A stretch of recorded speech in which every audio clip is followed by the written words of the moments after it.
You ask Tiger to calculate. This deals with linear inequalities with one unknown. The final result is unequal or greater than -18. Let's solve it step by step. Isolate the n.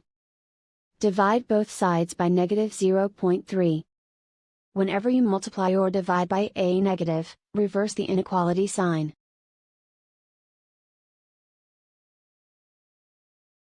Cancel out the negatives.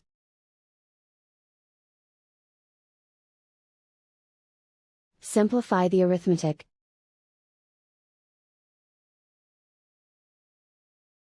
Move the negative sign from the denominator to the numerator.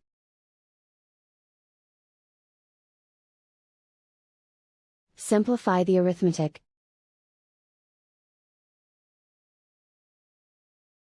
Plot the solution on a coordinate grid. And so the final result is n equal or greater than -18.